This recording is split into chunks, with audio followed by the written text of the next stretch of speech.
As we look at muscles, there are some important concepts to understand about attachments. We're going to be referring to something called the origin. The origin is where the muscle essentially originates. It's typically on the more stable bone, but that's not always the case, as you'll see from time to time. Where the muscle actually moves to insert on a more movable bone on another bone is called the insertion. So we will talk about the origin and insertion.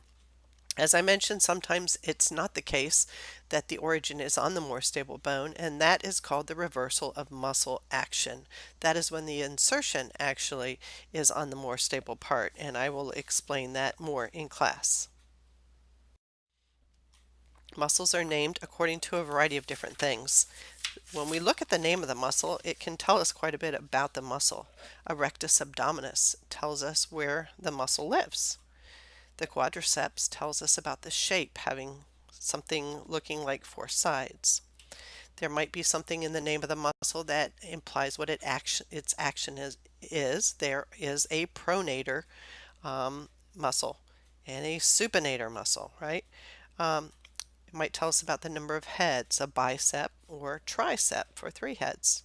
It might tell us about where the attachment occurs. So on the tibialis anterior tells us that it attaches on the front of the tibia.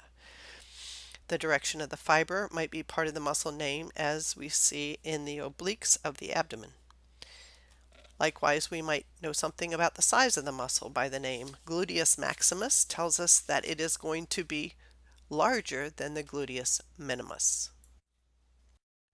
Muscle fibers are arranged in a couple of different ways.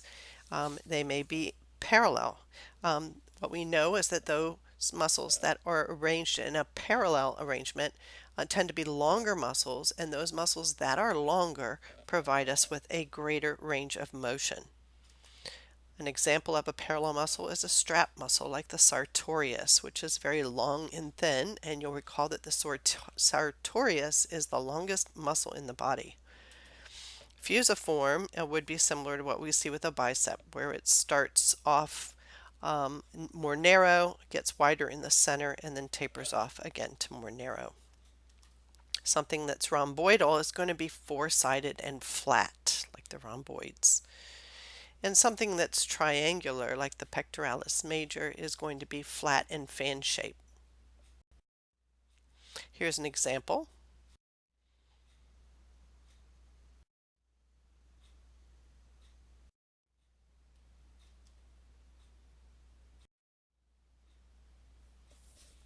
So let's finish talking about another type of a muscle arrangement called oblique. Obliques tend to be shorter. They have a greater number of fibers per area, so they're strong. They're small, little, strong muscles.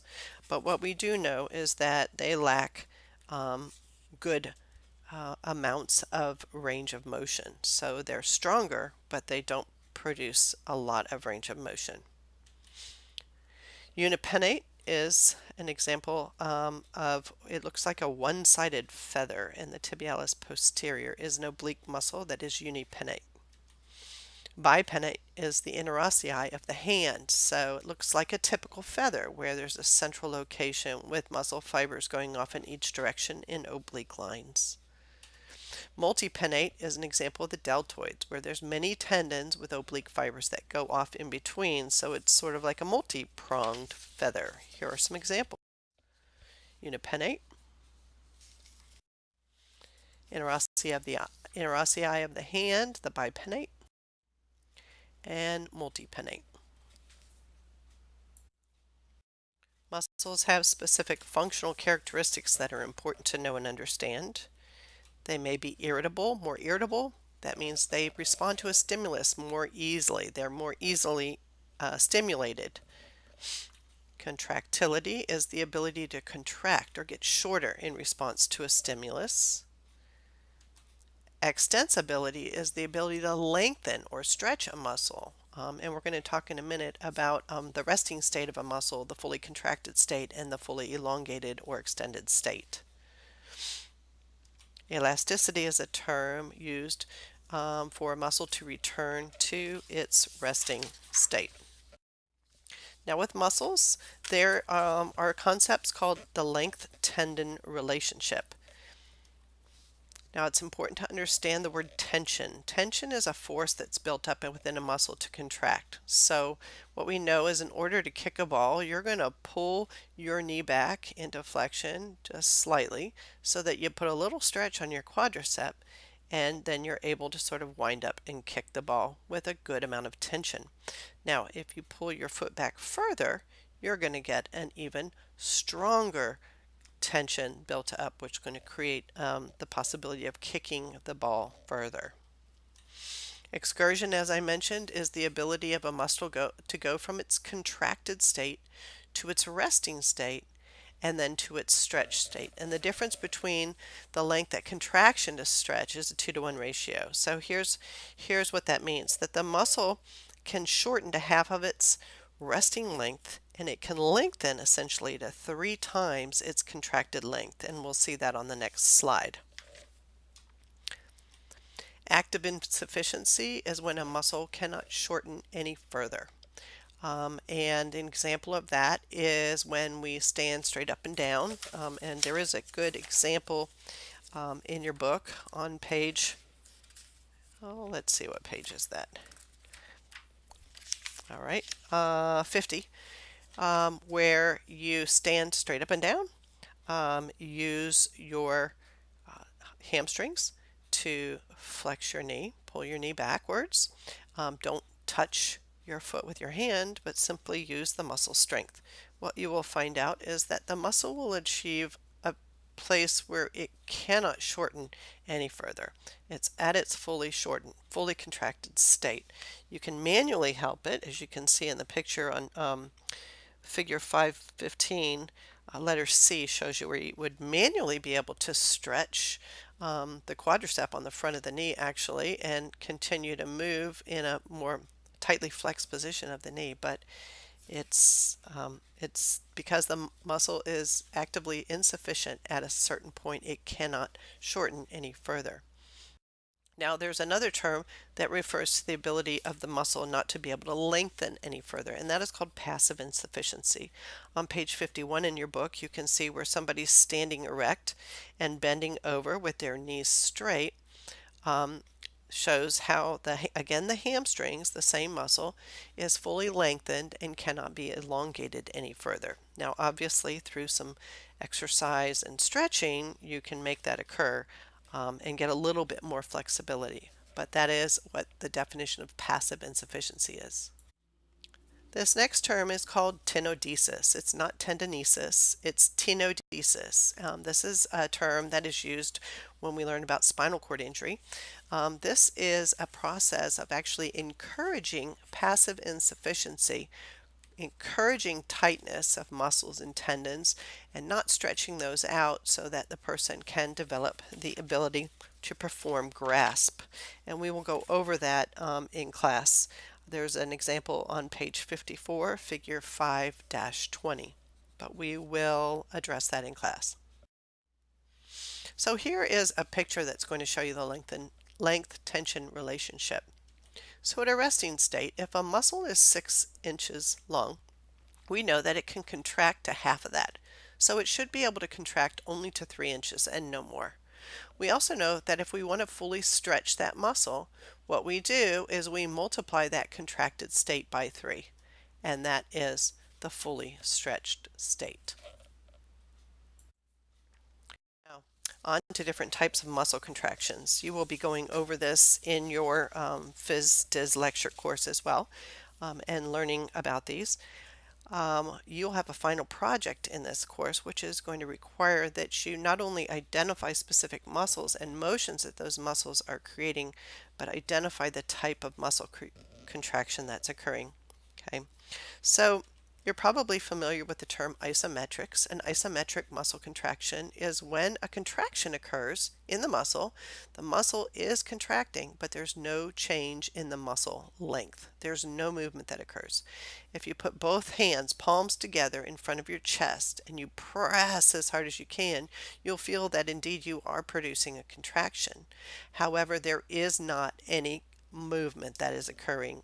The joints remain still. That's isometrics. We use that to hold things stable. Isotonic contractions are when the muscle length is actually changing and the joint angle is changing. Now, there are two types of isotonic. One is referred to as concentric. An isotonic concentric contraction is when movement occurs and the origin and insertion are moving closer together. So, put your arm straight out in front of you with an extended elbow and bend your elbow towards your face. That is a concentric contraction of your bicep muscle.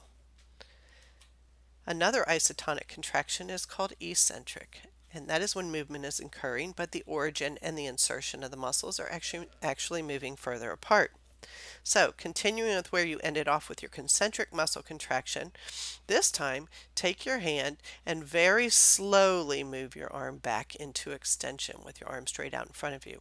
What you may not realize is you are not using the elbow extensors, also known as your triceps, to produce that motion.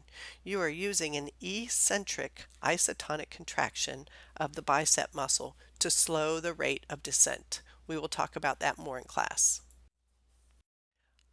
Isokinetic contractions is something that you might hear from time to time. They specifically are going to refer pretty much to something like a Cybex machine. What a Cybex machine does is it changes the amount of weight when you're moving through a specific range of motion. So again, if we were to put our elbow straight out in front of our arm straight out in front of us with an extended elbow, and if we were to pull on a weight towards our face, what we would find is that we are weaker towards the beginning of the range. We're strongest in the middle of the range, and we are weaker again towards the end of the range. And what an isokinetic type of contraction is, which is simulated on a Cybex machine, is that the weight, the resistance actually changes through that range. Okay, now we're going to talk more about the importance of understanding that muscles are really strongest at their mid-range. In particular, the biceps are the strongest when the elbow is at a 90-degree angle. For any of you who watch the American Ninja Warriors, you'll hear the commentators say from time to time, "Oh, he's keeping his L's. Look at him. He's got his L's going." That means they're keeping their elbows at 90 degrees to produce the strongest contraction they can. We're already familiar with the term co-contraction. We know that that means that muscles are contracting on both sides of the joint simultaneously, and that helps us with a good, strong sense of stability. In a second, I'm going to tell you about agonists and antagonists because muscles have certain roles, and muscles that are on the opposite sides of each other producing opposite movements, like your flexors and your extensors, are agonists and antagonists to each other. Synergy is a term that should not be confused with a role as a synergist, but a synergy is a movement that is associated with a muscle as a result typically of some sort of central nervous system dysfunction like a stroke. It's a reflexive type of movement. So you'll see patients in the clinic who yawn or sneeze or do strenuous types of activities with one side of their body, and what happens is their affected side tends to move as well. That's a synergistic type of muscle contraction. All right, now roles. As I mentioned, an agonist is the prime mover. So when we think about bending or flexing our elbow, we think about the biceps or the biceps groups. That is the prime mover. The agonist is the bicep. So the antagonist then is the opposite of that prime mover. So if we are bending our elbow with the biceps, the opposite, the antagonist is the triceps. What we do know is that when the agonist contracts, the antagonist must relax in order to allow that motion. Some muscles in the body are stabilizers. They allow the agonist to be more effective. So in the trunk, there are trunk muscles that help to stabilize the trunk during gait so that as we move, we don't sort of collapse onto one side or the other. Some muscles are neutralizers. They help prevent certain types of unwanted movements. Now, the bicep's primary role is to flex the elbow, but it also is a supinator. So what happens is the pronator kicks in to neutralize the supination if we don't want our forearm to supinate when we flex our elbow. A synergist, as I mentioned, is a helper muscle, not a synergistic movement, but a synergist as a role is a helper muscle, and the anconeus at the elbow helps to initiate movement at the elbow. Lastly, kinetic chains are important to understand when we study kinesiology. In engineering terms, kinetic chains are a series of links that allow certain types of movement. In the body, we do have what's called closed kinetic chain and open kinetic chain movements. Now, this is fairly easy to understand. If you look at the pictures on page 58 and 59, you can see examples of these. A closed kinetic chain is when movement is occurring and the distal segment of that movement is remaining fixed. So, thinking in terms of extending the knee. We start off in a sitting position with the feet flat on the floor. The way that we produce a closed kinetic chain is to come to a standing position. The distal segment, aka your foot, remains fixed while the knee is moving. An open kinetic chain is a little different than that. Beginning in a sitting position and again producing knee extension, but this time the more distal segment is moving.